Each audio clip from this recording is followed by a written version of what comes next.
যেটা বড় update, সন্দেশখালীতে CBI এর রায় চ্যালেঞ্জ করে সুপ্রিম কোর্টে রাজ্য সরকার। জরুরি শুনানির আবেদন রাজ্যের। সন্দেশখালীতে সিবিআই তদন্তের নির্দেশ প্রধান বিচারপতির ডিভিশন বেঞ্চের। আজই শাহজাহানকে সিবিআই কে হস্তান্তরের নির্দেশ, সেই নির্দেশকে চ্যালেঞ্জ করে এবার সুপ্রিম কোর্টে রাজ্য সরকার। শেখ শাহজাহান এবং তদন্ত সংক্রান্ত সমস্ত নথি বিকেল 4:30টার মধ্যে হস্তান্তর করার নির্দেশ দেওয়া হয়েছিল হাইকোর্টের প্রধান বিচারপতির ডিভিশন বেঞ্চের তরফে, কিন্তু তার আগেই সুপ্রিম কোর্টে জরুরি শুনানির আবেদন নিয়ে পৌঁছে গেল রাজ্য সরকার।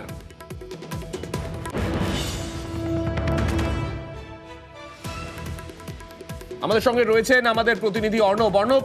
ইতিমধ্যেই ঘড়ির কাঁটায় 4:30 বেজে গিয়েছে। যে ডেডলাইন দেওয়া হয়েছিল সেই ডেডলাইন ইতিমধ্যেই অতিক্রান্ত। এর পরবর্তী পদক্ষেপ কি, অর্থাৎ যে সুপ্রিম কোর্টে রাজ্য সরকার গেল সেক্ষেত্রে আইনি পদক্ষেপ কি হতে চলেছে? এবার সুপ্রিম কোর্টে বিচারপতি সঞ্জীব খান্নার বেঞ্চে রাজ্যের তরফে সিনিয়র অ্যাডভোকেট অভিষেক মনু সিংভি এই সন্দেশখালীতে যে নির্দেশ কলকাতা হাইকোর্ট দিয়েছে এবং প্রায় কয়েক ঘন্টা সময়ের মধ্যে সমস্ত নথি শাহজাহানকে সিবিআই হাতে তুলে দেওয়া, এই যে নির্দেশ, সেই নির্দেশে তারা রাজ্য সরকার এক্ষেত্রে অ্যাগ্রিড, এবং কেন অ্যাগ্রিড সেটাই তারা বলতে চায়, এবং এই ক্ষেত্রে জরুরি একটা শুনানিরও প্রয়োজন রয়েছে তেমনটাই তুলে ধরা হয়, মেনশন করে তুলে ধরা হয় বিচারপতি সঞ্জীব খান্নার বেঞ্চে।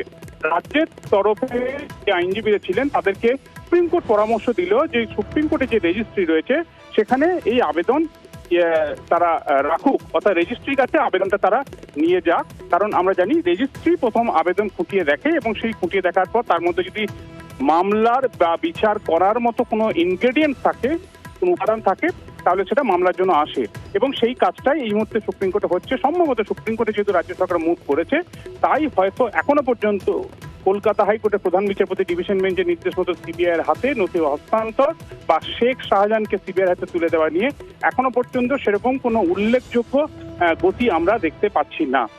অর্থাৎ অর্ণব, এক্ষেত্রে একটু স্পষ্ট করে নিতে চাইবো, তাহলে বিকেল 4:30টার মধ্যে যে সিবিআই এর হাতে তুলে দেওয়ার কথা ছিল, তাহলে সেইটা বর্তমানে কিছুক্ষণের জন্য কি সেটা বিলম্বিত হবে, এমনটা বলা যায়? দেখো, আইনি অধিকার রাজ্যের রয়েছে।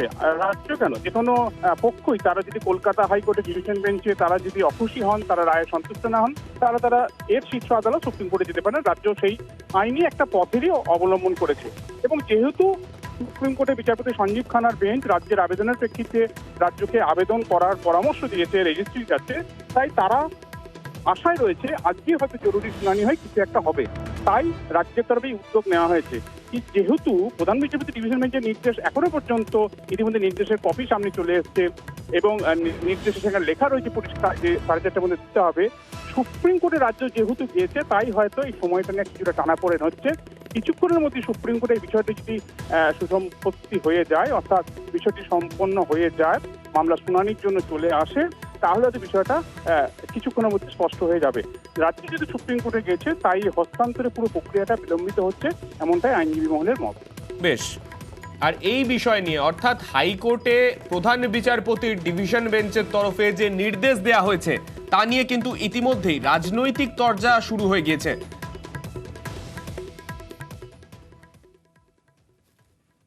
দেশ স্থগিতাদেশের জন্য রাজ্য পুলিশ গ্রেপ্তার করতে পারছিল না শাহজাহানকে, এবং অভিষেক বন্দ্যোপাধ্যায় সেই ঘটনা সামনে আনার পরে এই হাইকোর্ট বলে দিল না, রাজ্য পুলিশ তারা এই ব্যাপারে শাহজাহানকে গ্রেপ্তার করতে পারবে। তার 72 ঘন্টার মধ্যে শাহজাহান গ্রেপ্তার হলো।